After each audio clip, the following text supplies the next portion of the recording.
ओम ज्ञानतिमिरान्धस्य ज्ञानाञ्जनशलाकया चक्षुरुन्तमर्दमेन तस्मै श्रीगुरुवे नमः। श्रीचैतन्यमनोभीष्टं स्थापितं येन भूतले स्वयं रूपकदामह्यं ददाति स्वपदान्तिकं वन्देऽहं श्रीगुरुं श्रीयुतपदकमलं श्रीगुरून् वैष्णवाचं श्रीरूपं साग्रजातं सगणरघुनाथान्वितं तं सजीवं साद्वैतं सावधूतं परिजनसहितं कृष्णचैतन्यदेवं श्री राधा कृष्ण पादान सगणता श्री विशाखानपदाश्च नारायणं नमस्कृत्यं नरं चैव नरोत्तमं देवीं सरस्वतीं व्यासं ततो जयमुदीरये स्नुमतां स्वकथा कृष्ण पुण्यश्रवणकीर्तनं हृदयन्दस्तु एव द्राणि विघ्नोति सुरसतां नष्टप्रायेषु भद्रेषु नित्यं भागवतसेव्या भवति उत्तम श्लोके भक्तिर्भवति नष्टकी तदा रजस्तमो भावः कामलोभादेशेत् चेत एते निरावृत्तिं स्थिति सत्त्वे प्रसदति एवं प्रसन्नमनसो भगवद्भक्ति योगता भगवतत्व विज्ञान मुक्तसंगस्य जायते विद्यन्ते हृदयं ग्रन्थि छिद्यन्ते सर्वसंशयं क्षीयन्ते चास्य कर्माणि दृष्ट्वा एव आत्मनीश्वरे जन्माद्यस्येतो अन्यतो विज्ञासुराट् तेने ब्रह्महृदय आदिकवये मोहन्ति यत् सूर्यो तेजो वारिमृता यथा विनिमयो यत्र त्रिसर्वंसां धाम्ना स्वेन सदा निरस्ततोकं सत्यं परं धीमहि धर्मपूजितो कैटप्पो अनत्रो परमो निर्मत्सराणां सतां वेद्यं वास्त्रमत्र वस्तु शिवदं तापत्रयोन्मूलनम् श्रीमद्भागवतं महामुनिकृतं किन्वापरेरीश्वरं संघो अवरुध्येति पृथिवी विश्वताक्षात् निगम कल्पतरुगलितं फलं सुखमुखाद्रविणते सन्निहितं पिबत भागवतं रसमालयं मूर्खो रसिका भूमिभावुक सच्चिदानंद रूपाय विशुद्धि हेतवे तापत्रय विनाशाय श्रीकृष्णाय वयं नमः। संसार सागरे मग्नं दीनं मा करुणानिधि कर्म ग्राहक वृत्तांगं मामुद्द भवाड्वा श्रीमद्भागवतम् आख्यानं प्रत्यक्षं कृष्णे स्वीकृतोऽस्मि अनाथं मुक्तार्थं भवसागरे मनोरथो मदीयं सफलं सर्वथा निर्वज्मेव कर्तव्यं दासों तं केशवम् सुखरूपं प्रबोधज्ञं सर्वशास्त्रं विशारदम् एतत्कथा प्रकाशेन मद्ज्ञानाविनाशय भवे भवे यथा भक्तिपादिवस्तु विजायते तथा कृष्ण देवस्य नाथस्तु नयतं प्रभु नाम संकीर्तनं यस्य सर्वपापप्रणाशनं प्रणामो दुःखशमनं तं नमामि हरिपरम् आराध्यो भगवान् ब्रजेशतन्यो तद्धाम वृन्दावनं रम्या काचिदुपासना ब्रजवधू वर्गेण कल्पिता श्रीमद्भागवतं प्रमाण अमलं प्रेमोपमार्थो मान् श्री चैतन्य महाप्रभु मदमिदं तत्रादरो नापरो कृष्णाय वासुदेवाय हरे परमात्मने प्रणतक्लेशनाशाय गोविन्दाय नमो नमः।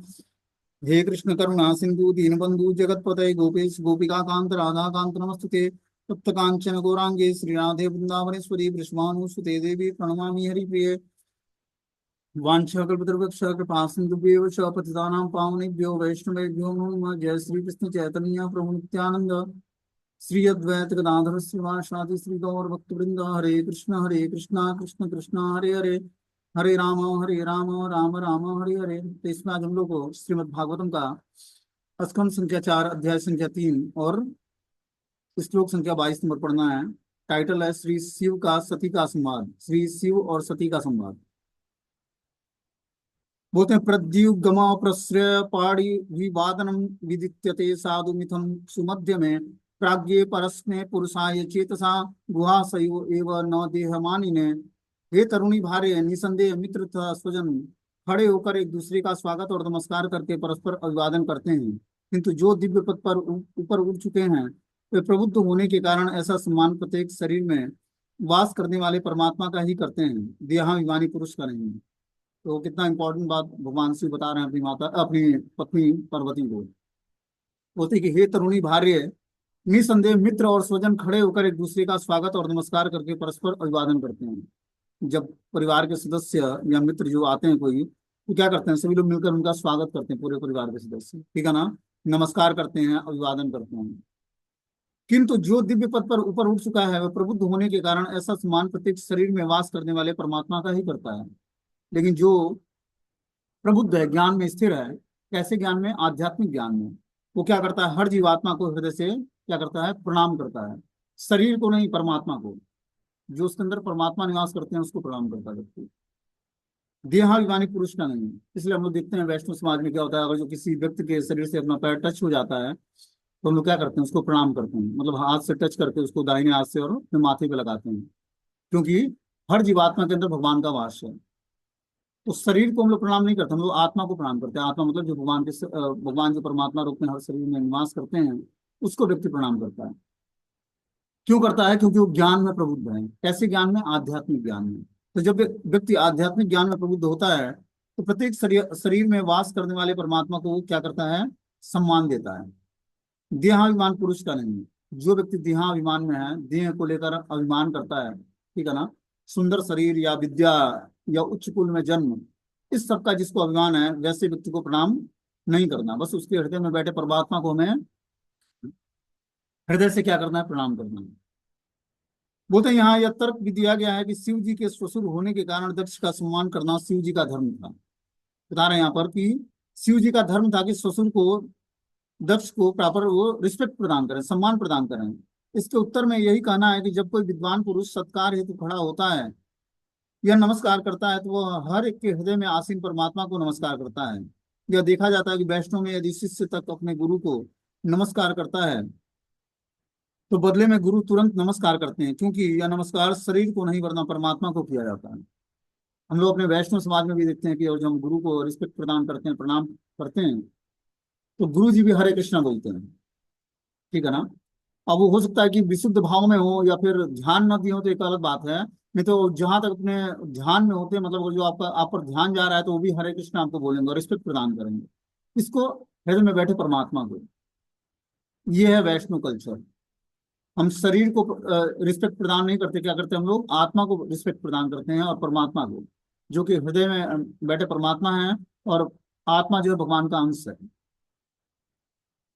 तो इस तरह से हम हर जीवात्माओं को हमें क्या करना चाहिए, ऐसा नहीं कि बस मनुष्य को और भक्तों को ही नहीं, हर जीवात्मा को हमें रिस्पेक्ट प्रदान करना हो, क्योंकि हर जीवात्मा के अंदर भगवान परमात्मा रूप में निवास करते हैं। बोलते हैं क्योंकि यह नमस्कार शरीर को नहीं वरना परमात्मा को किया जाता है, फलतः गुरु भी शिष्य के शरीर में स्थित परमात्मा को नमस्कार करता है। श्रीमद् भागवतम में भगवान कहते हैं कि उनको सम्मान प्रदान करने की अपेक्षा उनके भक्त को सम्मान देना अधिक मूल्यवान है। भक्त अपने शरीर करके नहीं मानते, अतः किसी भी वैष्णव को प्रणाम करने का अर्थ है विष्णु को प्रणाम करना। यह भी कहा जाता है कि शिष्टाचार के नाते जो ही कोई वैष्णव दिखे उसे तुरंत नमस्कार किया जाए, जिससे यह सूचित होता है कि उसके भीतर परमात्मा स्थिर है। वैष्णव शरीर को विष्णु का मंदिर माना जाता है, क्योंकि शिव जी कृष्ण चेतना में परमात्मा को पहले ही नमस्कार कर चुके थे। अतः दक्ष को जो अपने शरीर रूप में मान रहा था, पहले ही नमस्कार अर्पित हो चुका था। उसके शरीर को नमस्कार अर्पित करने की कोई आवश्यकता नहीं थी, क्योंकि किसी भी वैदिक आदेश में ऐसा निर्दिष्ट नहीं है। तो देखो, जैसे हम लोग माता पिता को प्रणाम करते हैं, ठीक है ना, या भाई बहनों को प्रणाम करते हैं जो हमसे वरिष्ठ हैं उम्र में और फिर सामाजिक प्रथा के अनुसार, तो आवश्यकता नहीं है उसको करने की, लेकिन एक सामाजिक मर्यादा है, इसलिए व्यक्ति करता है उसको। जो व्यक्ति वैष्णव है, 16 माला जप करता है, प्रामाणिक गुरु से दीक्षा लिया है, दीक्षा लेने के बाद ही उसका गोत्र चेंज हो जाता है, और उस परिवार से उसका कुछ लेना देना नहीं है जिस परिवार में वो है निवास करता है। क्यों? क्योंकि जिस परिवार में वो निवास करता था वो तभी तक था जब तक वो शारीरिक लेवल पर था। जब वो दूसरा उसके जब वो फर्स्ट इनिशिएशन मतलब हरि नाम दीक्षा लेता है, तो वहां से उसका गोत्र चेंज हो जाता है। अब वो भगवान श्री कृष्ण का जन्म हो गया, अच्युत गोत्र हो गया, क्योंकि वो अपने आध्यात्मिक पिता से जुड़ गया। जो माता पिता के वीर्य से जो जन्म होता है उसको शुक्र जन्म बोलते हैं। और जो फर्स्ट इनिशिएशन जो होता है, गायत्री मंत्र दीक्षा होती है, उसको सावित्र जन्म बोलते हैं। मतलब दीक्षा के बाद एक व्यक्ति का नया जीवन हो जाता है। जब वो अपने आध्यात्मिक गुरु से जुड़ जाता है, तब उसका उस परिवार से कुछ लेना देना नहीं है। और जो दृढ़ता पूर्वक गुरु के आदेश का पालन करता है, तो उस परिवार से उसका बस शारीरिक संबंध है बस। और उस शारीरिक संबंध को बस उसको पूरे जीवन भर निभाना है। उसका एक आध्यात्मिक संबंध है गुरु से, क्योंकि उसने अपनी जिम्मेदारी गुरु को दे रखी है, गुरु से कुछ जिम्मेदारी ले रखी है, उसको विधिवत तरीके से पालन करना पड़ेगा उसको। हो सकता है कि पारिवारिक जीवन में उसको अपनी जो रिस्पॉन्सिबिलिटी अपने कर्मों के कारण या माता पिता के द्वारा या भाई बहनों के द्वारा मिली हुई, वो प्रॉपर तरीके से निभा ना पाए पूरे जीवन भर। लेकिन जो रिस्पॉन्सिबिलिटी गुरु के द्वारा मिली उसको सावित्र जन्म के बाद, उस रिस्पॉन्सिबिलिटी को बहुत ही अच्छी तरीके से उसको निभाना पड़ेगा। तभी जाकर वो एक अच्छा भक्त कहलाएगा और भगवान की नजरों में आ पाएगा, भगवान को प्रसन्न कर पाएगा। क्योंकि आध्यात्मिक गुरु बहुत ही निकटस्थ पार्षद है भगवान को, ठीक है ना। उसको कोई ऑर्डिनरी व्यक्ति ना समझे कि वो हमारे जैसे मनुष्य जैसा शरीर है उनका भी। आध्यात्मिक गुरु जो परंपरागत गुरु है, वो साधारण व्यक्ति नहीं है। वो साक्षात धरित्वेन समस्त शास्त्र उक्तस्त तथा भाव्यत समिति किंतु प्रभो यह प्रिय तस्य वंदे गुरु श्री चरणारविंदम। समस्त शास्त्रों को धारण करने वाला है। आध्यात्मिक गुरु कोई साधारण पोस्ट नहीं है। साक्षात भगवान श्री कृष्ण ही आध्यात्मिक गुरु बनकर आते हैं। ठीक है ना। तो जब व्यक्ति प्रमाणिक आचार्य से गुरु शिष्य परंपरा में दीक्षा ले लेता है और जुड़ जाता है परंपरा से, तो आध्यात्मिक गुरु को साधारण न माने, उनके आदेश को साधारण न माने, उनके दर्शन को साधारण न माने। और आध्यात्मिक गुरु का भक्त पद चरण धूलि और भक्त पद जल और भक्त भुक्त अवशेष, तीन महाबल। आध्यात्मिक जीवन में गुरु के खाए हुए भोजन का अवशेष मिल जाए, उनके चरणों का जल मिल जाए, और क्या चरण धूलि और उनके चरणों की धूलि मिल जाए, तो ये आध्यात्मिक जीवन में प्रोग्रेस का साधन है। जो व्यक्ति आध्यात्मिक दीक्षा ले लिया हुआ है, उसको अपने अब पति पत्नी में आपस में बैठकर एक थाली में भोजन नहीं करना चाहिए। मैं आपको गृहस्थ जीवन का नियम बता रहा हूँ। न तो अपने जूठन को बच्चों को खिलाना चाहिए, न बच्चे को जूठन को अपने खाना चाहिए। ये आपकी स्वीकृति को क्षीण कर देगा। आध्यात्मिक जीवन में गृहस्थ आश्रम में रहने वाले व्यक्ति को इस नियम का पालन बहुत ही स्ट्रिक्टली करना चाहिए। पति के छोड़े हुए अवशेष का भोजन कभी ना करें, चाहे वो आध्यात्मिक जीवन में जुड़ा हो या ना जुड़ा हो। न ही बच्चों को अपना जूठन खिलाएं, न ही बच्चों का जूठन अपने खुद खाएं। सबका आध्यात्मिक जीवन में अपने अपने कर्म हैं, सबको अपने अपने कर्म भोगने हैं। आप एक अलग सेपरेट जीवात्मा हो, आपका एक भगवान और गुरु से एक सेपरेट रिलेशनशिप है। कर्मों के कारण माता पिता भाई बहन दोस्त मित्र पुत्र पत्नी सब एक बगीचे के तरह गार्डन में आते हैं। कर्मों के समाप्त होने के कारण सब बिखर जाते हैं। यही आध्यात्मिक जीवन है और यही जीवन की वास्तविकता है। ठीक है ना। ये मनुष्य जीवन मिला है, ये बस कहने के लिए गृहस्थ आश्रम है। गृहस्थ आश्रम क्या है? कुछ दिन के लिए आपको होल्ड किया गया है, जिससे आप कुछ अपनी इंद्रिय तृप्ति की वासनाओं को नष्ट करके और भगवान की भक्ति में दृढ़ता पूर्वक लग सको। इसीलिए आपको ये फैसिलिटी भगवान ने दिया है। हर जीवात्मा भगवान का अंश है, और भगवान के हम लोग क्या हैं? भगवान परम पिता हैं और हम उनके बच्चे हैं। तो इसलिए कभी भी हमें आपस में जूठन का शेयर ना करें, माता पिता से या भाई बहनों से या बच्चों से या फिर पति से पत्नी से, कुछ ऐसा कभी नहीं करना चाहिए हमें। हमारी सारी आध्यात्मिक स्वीकृति नष्ट हो जाएगी और हमारा भजन में मन नहीं लगेगा और हम उच्च लेवल से नीचे गिर जाएंगे। जब आप भगवान का भजन करोगे, धीरे धीरे भक्ति में आगे बढ़ोगे, तो आपको खुद रियलाइजेशन होगा कि ये सब चीजें ना संसार में ड्रामा चल रहा है और हम लोग भी ड्रामा में पार्टिसिपेट कर रहे हैं। सब एक अलग अलग रोल कर रहे हैं। जैसे स्टेज पर बहुत सारे जो नौटंकी स्टेज होता है, नाटक का जो प्ले ग्राउंड होता है, उसमें अलग अलग लोग प्ले करते हैं, चाहे हम देखते हैं कि मूवी या सीरियल में, लेकिन उसका वास्तविक जीवन से कुछ लेना देना नहीं होता। उसी तरह जो हमारे गृहस्थ आश्रम बोले या पारिवारिक जीवन बोले हैं, उसके सभी पात्र काल्पनिक हैं, और ये घटनाएं भी सब जो है हमारे कर्मों के हिसाब से काल्पनिक है। बस इसका वास्तविक जीवन से हमारे कुछ लेना देना नहीं है। ये बस क्या है, एक धारावाहिक चल रहा है। सब अपने अपने रोल को प्ले कर रहे हैं और सब अपने अपने डेस्टिनेशन को प्राप्त करते जा रहे हैं। यही जीवन की वास्तविकता है, और भगवान उसी को ये दर्शन देते हैं जो उनका भजन करता है। उसी को ये रियलाइज होगा कि सब कुछ ड्रामा है एक मंच पर।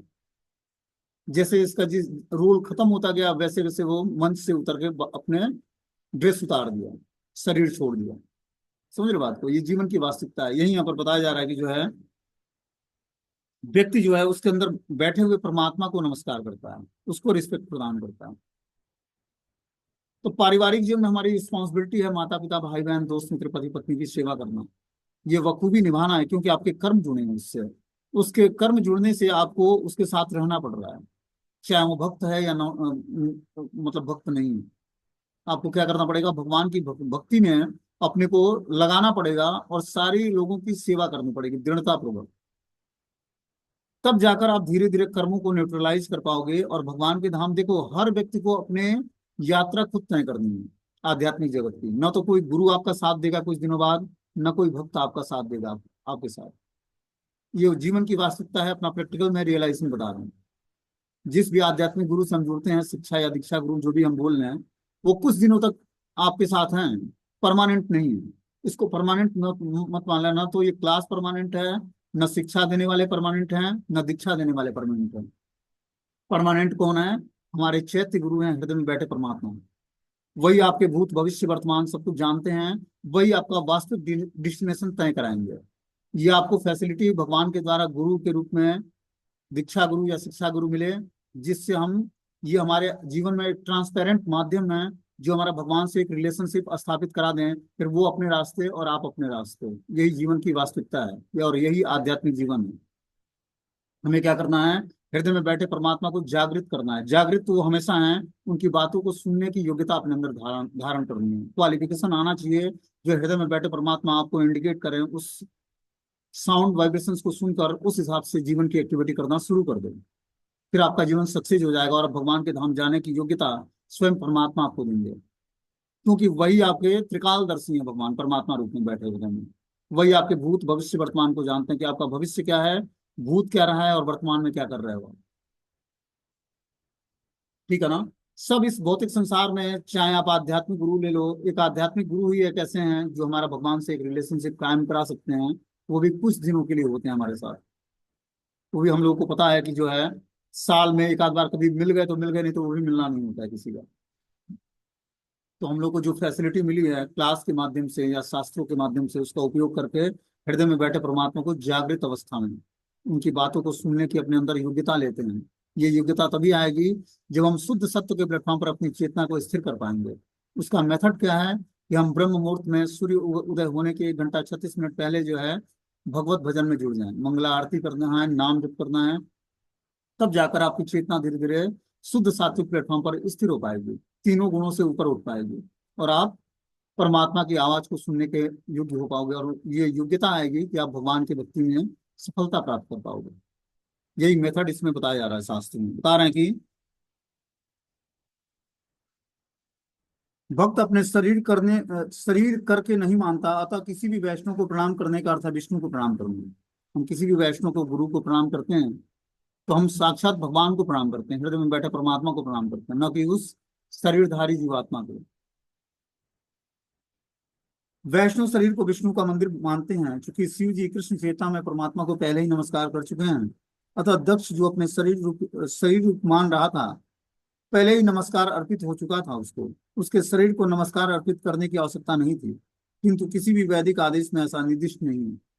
हम लोग देखते हैं कि कितने वरिष्ठ वैष्णव मंदिरों के अंदर आते हैं, तो आपका उत्तरदायित्व बनता है आपको उनको प्रणाम करना। वो आपको देखते हैं नहीं देखते हैं, क्या करते हैं, कुछ रिएक्ट करते हैं नहीं करते हैं, उससे मतलब नहीं है। आपको उनको रिस्पेक्ट देना है, इससे आपको कृपा मिलेगी। आप गुरु को रिस्पेक्ट देते हो, कितनी श्रद्धा है गुरु पर, वो आपके हृदय की भावनाओं पर डिपेंड करता है। ये सब क्या है कि ऑनलाइन प्रोसेस है। ऑनलाइन प्रोसेस की मतलब कि जितना ही श्रद्धा और विश्वास हमारा गुरु पर, शास्त्र पर, साधु पर होगा, उतना ही हमारे अंदर भगवान का रियलाइजेशन जल्दी हो पाएगा, और भगवान का रियलाइजेशन अपने जीवन में हम कर पाएंगे। सारा खेल ही श्रद्धा और विश्वास का है आध्यात्मिक जीवन में। तो ये प्रगाढ़ तभी होगी जब हम शास्त्रों की बातों को, गुरु की वाक्यों को और साधु की वाक्यों को मानना शुरू करेंगे। तब हमारा विश्वास भगवान पर, शास्त्रों पर और गुरु पर बढ़ता जाएगा। जितना ही विश्वास बढ़ेगा, उतना ही हम भगवान के करीब अपने को पाएंगे। बोलते हैं सत्वम विशुद्ध वसुदेव शाब्दितम, यदि यते तत्र पुमान प्रावृतम, सत्वे च तस्मिन् भगवान वासुदेव अधुक्षजो में नमसा विधीयते। मैं शुद्ध कृष्ण चेतना में भगवान वासुदेव को सदैव नमस्कार करता रहता हूँ। कृष्ण भवनामृत ही सदैव शुद्ध चेतना है, जिसमें वासुदेव नाम से अभिहित श्री भगवान का बिना किसी प्रकार का दुराव का अनुभव होता है। क्या बोलते हैं यहाँ पर? मैं शुद्ध कृष्ण चेतना में भगवान वासुदेव को सदैव नमस्कार करता रहता हूँ। जब व्यक्ति की चेतना शुद्ध हो जाती है, तो हमेशा वो भगवान वासुदेव को नमस्कार करता है। कैसे करता है भगवान वासुदेव का नमस्कार? हर जीवात्मा के अंदर परमात्मा का दर्शन होता है, तब वो किसी भी जीवात्मा के प्रति अपराध नहीं करता है। ये बहुत ही उच्च स्थिति है। विद्या विनय संपन्न ब्राह्मणे गभ्यस्तिनि सुनि चेव स्वपाके च पंडिता संदर्शिनी। ये स्थिति प्राप्त जब तक नहीं करेगा व्यक्ति, तब तक वो सारे जीवों को रिस्पेक्ट प्रदान नहीं करेगा। हम लोग देखते हैं भगवत गीता का जो एक पोस्टर है बीच में, गुरु परंपरा के बाद, उसमें हर जीवात्माओं के अंदर, शेर के अंदर, ब्राह्मण के अंदर, गाय के अंदर, हाथी के अंदर, कुत्ता के अंदर, सबके अंदर परमात्मा रूप में, स्टार के रूप में दिखाया हुआ है। तो क्या है, जब व्यक्ति पंडित कहलाता है वो जब सब जीवात्माओं में परमात्मा का दर्शन होता है। ये तभी हो पाएगा जब हम आत्म साक्षात्कार को प्राप्त कर लेंगे। सेल्फ रियलाइज सोल ही हर जीवात्मा के अंदर परमात्मा का दर्शन करता है और फिर किसी के प्रति अपराध नहीं करता है और सबको हृदय से प्रणाम करता है। भक्ति कोई ऑर्डिनरी चीज नहीं कि यूं ही जो है 16 माला जप करके हम तुरंत पकड़ लिए और अपने मुट्ठी में आ गई भक्ति। भक्ति के लिए प्रैक्टिकली ज्ञान को सीख कर अपने जीवन में धारण करना पड़ेगा। इसीलिए इतने आध्यात्मिक शास्त्र दिए हुए हैं और इस ज्ञान को समझने के लिए व्यक्ति को इंटेलिजेंस चाहिए, बुद्धि चाहिए। कृष्ण भक्ति ऑर्डिनरी व्यक्ति के बस का नहीं है। दीक्षा लेने के बाद भी बहुत सारे लोग भक्ति छोड़ देते, क्यों? क्योंकि प्रॉपर शास्त्रों को समझते नहीं है या आध्यात्मिक जीवन में टिकने के लिए ज्ञान बहुत ही आवश्यक है। ज्ञान ही हमारे अंदर वैराग्य उत्पन्न करेगा और ज्ञान वैराग्य के माध्यम से धीरे धीरे हम भगवत प्रेम को प्राप्त करने की योग्यता आएगी हमारे अंदर। ज्ञान वैराग्य की प्रगाढ़ अवस्था क्या है? भगवत प्रेम।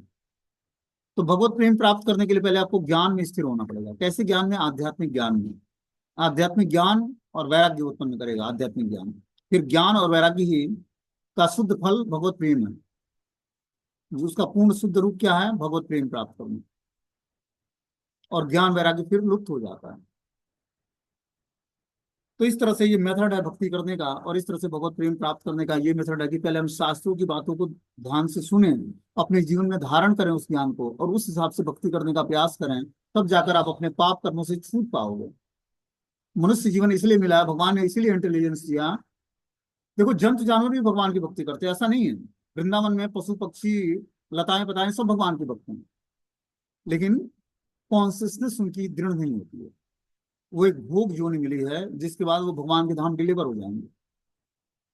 उससे पहले वो भक्त थे, मनुष्य जीवन में थे। कुछ गलतियां हुई जिसके कारण उनको पेड़ पौधे या लता पता या पशु पक्षी बनना पड़ा। कहाँ पे? धाम में। शरीर त्यागने के बाद उस भोग योनि से छुटकारा प्राप्त करते ही भगवान के धाम चले जाएंगे। समझे बात को? तो अलग अलग अवगुणों के कारण व्यक्ति ऐसे जोनियों में आता है, लेकिन फिर से जो है वो उस भोग जोनि को छोड़कर फिर भगवान के धाम चला जाता है। तो मनुष्य जीवन हमें मिला है, अगर जो हम गलतियां नहीं करेंगे और आध्यात्मिक ज्ञान को सुनकर सीख कर समझ कर और अपने जीवन में धारण करेंगे, तब जाकर हमारे अंदर ये क्वालिफिकेशन आएगी कि हम धीरे धीरे ज्ञान और वैराग्य के माध्यम से भगवत प्रेम के को उत्पन्न कर पाएंगे हृदय में और धारण कर पाएंगे। ये योग्यता ज्ञान और वैराग्य ही देगा। और ज्ञान जब तक हम सुनेंगे नहीं, आध्यात्मिक स्रोत से, उचित स्रोत से या शास्त्रों को पढ़ेंगे नहीं, तब तक हमारे अंदर आध्यात्मिक ज्ञान आएगा नहीं। बोलते हैं जीवात्मा स्वाभाविक रूप से शुद्ध है, असंगो है पुरुष। वेदों में कहा गया है कि आत्मा सदैव शुद्ध और भौतिक आसक्तियों से अदूषित रहता है। आत्मा के साथ देह की पहचान करना ज्ञान के कारण है। जो ही कोई पूरी तरह से कृष्ण भावना भावित हो जाता है तो यह समझना चाहिए कि वह शुद्ध मूल स्वाभाविक स्थिति को प्राप्त हो गया है। शुद्ध मूल स्वाभाविक स्थिति को प्राप्त होना, ये क्या होता है? व्यक्ति अपने स्वाभाविक मूल स्थिति में स्थिर हो जाता है। हर व्यक्ति का स्वाभाविक मूल स्थिति क्या है? कि वो भगवान श्री कृष्ण का नित्य ही दास है। तो दासता कैसे स्वीकार करेगा? जब भगवान का नाम जप करेगा, तब धीरे धीरे वो भगवान की दासता स्वीकार करेगा। जब तक व्यक्ति प्रीतिपूर्वक भजन नहीं करेगा भगवान का, तब तक वो भगवान की दासता स्वीकार नहीं करेगा। तब तक वो माया की दासता स्वीकार करेगा और माया उसको प्रताड़ित करती रहेगी। इसलिए हमें क्या करना है? भगवान का भजन जितना ही तीव्रता से होगा, उतना ही हम भगवान को अपने जीवन में प्रेजेंस देख पाएंगे और कृष्ण का आश्रय ग्रहण कर पाएंगे। बोलते हैं यह स्थिति शुद्ध सत्व कहलाती है। चूंकि यह शुद्ध सत्व स्थिति अंतरंग शक्ति के प्रत्यक्ष वश में है, अतः इस स्थिति में सारे सांसारिक कार्य रुक जाते हैं।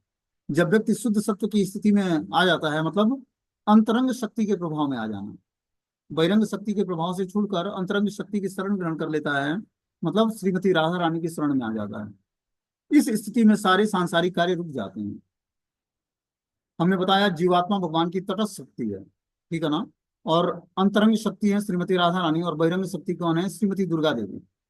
जब जीवात्मा बहिरंग शक्ति का प्रभाव छोड़कर तटस्थ शक्तियां बहिरंग शक्ति का प्रभाव छोड़कर अंतरंग शक्ति की शरण ग्रहण करता है, मतलब श्रीमती राधा रानी की शरण ग्रहण करता है, तब वो कृष्ण को समर्पित कर देती है। मात्र एक ही माध्यम है भगवान को समर्पित होने का, श्रीमती राधा रानी की कृपा। जब तक जीवात्मा राधा रानी की कृपा को आकर्षित नहीं करेगा, तब तक वो श्याम सुंदर के चरणों में अपने जीवन को समर्पित नहीं कर पाएगा। समझ बात को? तो हमारे अभी कोई भी उपास्य देव हैं, हम किसी भी स्वरूप के भगवान की पूजा करते हैं, अल्टीमेटली गोल क्या है? राधा रानी की शरण ग्रहण करना जीवात्मा का। और वो मैकेनिकली नहीं हो सकता। आपके अंदर अभी वो भाव डेवलप नहीं है राधा रानी के प्रति या कृष्ण के प्रति। हो सकता है कि अभी आपको आपकी चेतना जो है जगन्नाथ बलदेव सुभद्रा में रही हो, कि आप कृष्ण बलराम के उपासक हैं। धीरे धीरे उनकी कृपा से या भगवान विष्णु के अलग अलग फॉर्म के प्रति आपका आकर्षण हो, राम के प्रति, कृष्ण के जो है नरसिंह भगवान के प्रति, या वामन भगवान के प्रति, या मीन अवतार के प्रति। भगवान के अलग अलग अवतार है, शुकर अवतार है, परशुराम अवतार है, इस तरह से भगवान के अनंत अवतार हैं। तो व्यक्ति की अपने भक्ति के स्टैंडर्ड के हिसाब से उसका गोल निर्धारित होता है तो किस लोक को जाएगा। धरती के ऊपर 7 प्लेनेट हैं, 7 प्लेनेट के ऊपर भगवान सदाशिव का लोक है, और सदाशिव के लोक के ऊपर जो है सारे वैकुंठ प्लेनेट हैं। जितने भी भगवान विष्णु के अलग अलग फॉर्म हैं, सबका एक सेपरेट अपना लोक है। और सबसे हाईएस्ट लोक है गोलोक वृंदावन धाम, जहाँ स्वयं भगवान कृष्ण राधा रानी के साथ निवास करते हैं। तो उस धाम को जाने के लिए जीवात्मा को क्या करना पड़ेगा? पहले भगवान की भक्ति करनी पड़ेगी, राधा कृष्ण की उपासना। वो उपासना साधारण उपासना नहीं है। उस उपासना तक पहुंचने के लिए पहले आपको ग्रेजुअली ग्रोथ करना पड़ेगा। पांचों रसों को में से माधुरी रस को प्राप्त करने के लिए पहले आपको शांत रस, दास्य रस, वात्सल्य रस, और शांत, दास्य, साख्य, वात्सल्य, फिर जाकर माधुर्य रस में एंट्री होगी जीवात्मा की। तो अलग अलग रसों को प्राप्त करने के लिए अलग अलग विग्रहों की ये उपासना या अलग अलग भक्ति के स्टैंडर्ड को फॉलो करने का मेथड दिया हुआ है। जैसे अभी हमारी एंट्री जो माधुरी भाव की नहीं है, ठीक है ना, तो हमें क्या करना पड़ेगा? वात्सल्य भाव में या साख्य भाव में भगवान की उपासना करनी पड़ेगी। जो नारायण, भगवान श्री नारायण की उपासना होती है, वो दास्य भाव तक व्यक्ति जा सकता है उसमें। उसमें साख्य भाव, नारायण से साख्य भाव डेवलप नहीं हो सकता है, या वात्सल्य भाव नहीं हो सकता है, न ही माधुरी भाव हो सकता है। जो कृष्ण बलराम या जगन्नाथ बलदेव सुभद्रा महारानी की सेवा है, वो वात्सल्य भाव में हो सकती है, और जो है दास्य भाव में हो सकती है, शांत भाव में हो सकती है, और साख्य भाव में हो सकती है। लेकिन जो माधुरी भाव की उपासना है, उस भाव को प्राप्त करने के लिए जीवात्मा को राधा कृष्ण के युगल चरणों की उपासना करनी पड़ेगी। वो हाईएस्ट उपासना है। तो वो अभी हमारी स्थिति और जो नहीं है, तो हमें ग्रेजुअली ग्रोथ करना पड़ेगा। ग्रेजुअली ग्रोथ करने का मतलब है कि धीरे धीरे हम गौरांग और नित्यानंद प्रभु के माध्यम से राधा कृष्ण की उपासना करने का प्रयास करें। ये मेथड है अपने गौड़ी वैष्णव संप्रदाय में, कि हम जब राधा कृष्ण की उपासना का अधिकार हमें अभी प्राप्त नहीं है माधुरी भाव का, तो हमें दास्य भाव में भगवान श्री गौर नित्यानंद प्रभु की सेवा करनी पड़ेगी। दास्य भाव का मतलब है कि संकीर्तन से जुड़े, उनके श्री विग्रहों की घर में रखकर उपासना करें। 5 मेथड हमने बताया: हरिनाम संकीर्तन, डिवोटी एसोसिएशन, श्री विग्रहों की सेवा, धामवास, और श्रीमद् भागवतम का श्रवण और कीर्तन। 64 अंगों में से ये 5 अंग बहुत इंपॉर्टेंट हैं। ये रूप गोस्वामी ने भक्ति रसामृत सिंधु में बताया। इसमें 5 भक्ति के अंगों का हम आश्रय ग्रहण करते हैं। उसमें से कलयुग के जीवों के लिए नाम संकीर्तन बहुत ही पावरफुल इंस्ट्रूमेंट है। वो 4 मेथड को भी अगर जो फॉलो नहीं करता है, लेकिन नाम संकीर्तन करता है 24 घंटे, तो उसकी सारे 64 अंग पूर्ण माने जाएंगे। तो इस प्रकार से जब जीवात्मा नाम संकीर्तन से जुड़ता है और भगवान श्री गौर नित्यानंद प्रभु की शरण ग्रहण करता है, तब वो भक्ति के स्टैंडर्ड को जान पाता है, और राधा कृष्ण की युगल उपासना के प्रति उसका धीरे धीरे आकर्षण बढ़ता है। किसके माध्यम से? गौरांग महाप्रभु के माध्यम से। ये युगल उपासना है। जो राधा कृष्ण की उपासना युगल उपासना है, गौरांग नित्यानंद प्रभु की उपासना भी युगल उपासना है। इसमें गौरांग महाप्रभु स्वयं राधा कृष्ण के मिलित रूप हैं, और नित्यानंद प्रभु स्वयं बलराम हैं। अब जहाँ राधा रानी की उपासना होती है, उस मंदिर में भगवान बलराम की का प्रवेश नहीं है। यहाँ जहाँ बलराम जी का प्रवेश होता है, वहां राधा रानी की उपस्थिति नहीं होती है। इसका बहुत ही विशेष ख्याल करना चाहिए। इसीलिए हम, और जो मान लो राधा कृष्ण की उपासना करते हैं, तो हमें बलराम जी की उपासना नहीं करनी है। बलराम जी वरिष्ठ हैं, श्रेष्ठ हैं, प्रणाम करना है, उनसे स्तुति पाठ करना, सब कुछ करना है, लेकिन उनको अपना उपास्य देव नहीं बनाना। उपास्य देव हमारे राधा कृष्ण बने। बहुत ही सूक्ष्म विज्ञान है, इसको समझना पड़ेगा हमें। ऐसा नहीं, घर में बहुत सारे मंदिरों में हम देखते हैं कि जो है अपने घर के मंदिरों में लोग जगन्नाथ बलदेव सुभद्रा महारानी भी रखे, राधा कृष्ण भी रखे, गौर निताय भी रखे, तो सबके लिए आप अलग अलग थाली में भोग सजाओ और सबको भोग प्रस्तुत करो। एक साथ नहीं सबका, सबको अलग अलग। क्योंकि जहां राधा रानी भोग स्वीकार करेंगे वहां पर बलराम जी भोग स्वीकार नहीं करेंगे। वहां नित्यानंद प्रभु भोग स्वीकार, आप गौर नित्यानंद भगवान को और कृष्ण बलराम को एक साथ भोग लगा सकते हो। लेकिन राधा कृष्ण जहाँ उपस्थित हो गए श्री विग्रह के रूप में, वहां पर उनको अलग सेपरेट भोजन देना पड़ेगा, भोग लगाना पड़ेगा, उनके लिए अलग थाली सजानी पड़ेगी। तब जाकर ये मेथड है, ये बहुत ही सूक्ष्म तरीके से हम जान पाएंगे इसको, जब हम इंटरनल भक्ति के रसों की उपासना में हम जब जुड़ेंगे तो। आगे बताना कि जीवात्मा स्वाभाविक रूप से शुद्ध है, असंगो है पुरुषम। वेदों में कहा गया कि आत्मा सदैव शुद्ध और भौतिक आसक्तियों से अदूषित रहता है। आत्मा के साथ देह की पहचान करना ज्ञान के कारण है। जो ही कोई पूरी तरह से कृष्ण भावना भावित हो जाता है तो यह समझना चाहिए कि वह शुद्ध मूल स्वाभाविक स्थिति को प्राप्त हो गया है। यह स्थिति शुद्ध सत्व कहलाती है, क्योंकि यह शुद्ध सत्व स्थिति अंतरंग शक्ति के प्रत्यक्ष वश में है। अतः इस स्थिति में सारे सांसारिक कार्य रुक जाते हैं। जब लोहे को अग्नि में रखा जाता है तो वो गर्म हो जाता है, और जब लाल हो जाता है तो यह लोहा अग्नि बन जाता है। इसी प्रकार जब तांबे को बिजली प्रवाहित की जाती है तो तांबे की भांति कार्य नहीं करता, वह बिजली की भांति कर्म करता है। भगवत गीता में इसकी पुष्टि की गई है कि जो भगवान की अमिश्रित भक्ति करता है वह तुरंत ही शुद्ध ब्रह्म पद को प्राप्त होता है। कि जिसमें ज्ञान और कर्मों से का मिश्रण नहीं है, और अमिश्रित भक्ति मतलब उसमें मिश्रण नहीं है किसी चीज का, ऐसी भक्ति उसको तुरंत शुद्ध ब्रह्म पद पर स्थिर कर देती है। बोलते हैं नाम मा च यो अव्यभिचारेण भक्ति योगेन सेवते स गुणान संतीतान ब्रह्म भूयाय कल्पते। अतः जैसे ही इस श्लोक में कहा गया है, शुद्ध सत्व दिव्य पद है जो पारिभाषिक रूप से वसुदेव कहलाता है। वसुदेव एक पुरुष का भी नाम है जिससे कृष्ण प्रकट हुए। इस श्लोक में बताया गया है कि शुद्ध स्थिति वसुदेव पद कहलाती है, क्योंकि उस स्थिति में भगवान वासुदेव बिना किसी दुराव के अनुभव किए जाते हैं।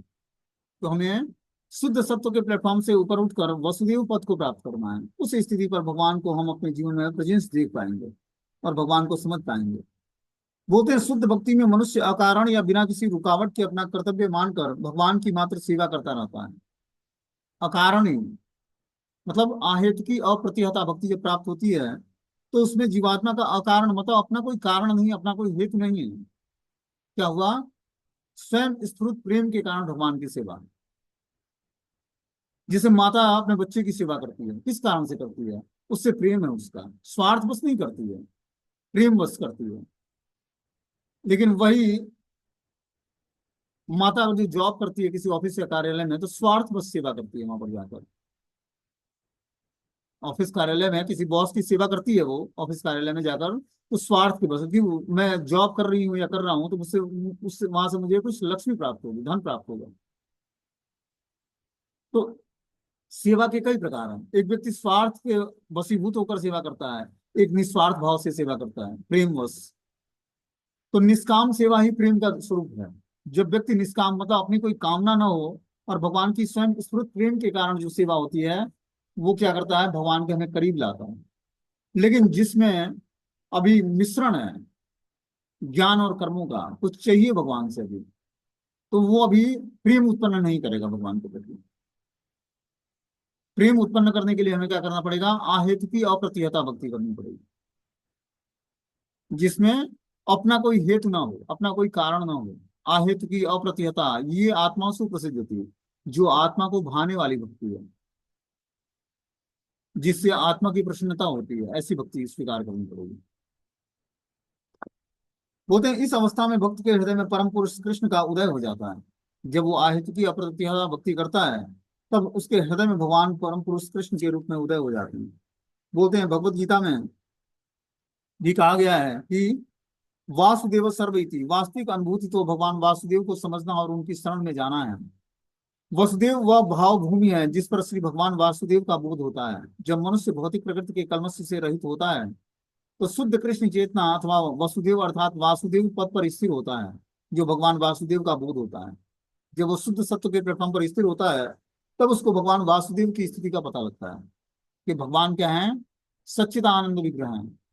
ईश्वर परमा कृष्ण सच्चिदानंद विग्रह अनादिरादि गोविंदम सर्व कारण कारणम। ये रियलाइजेशन करने के लिए हमें शुद्ध सत्व के प्लेटफॉर्म पर अपनी चेतना को स्थिर करना पड़ेगा।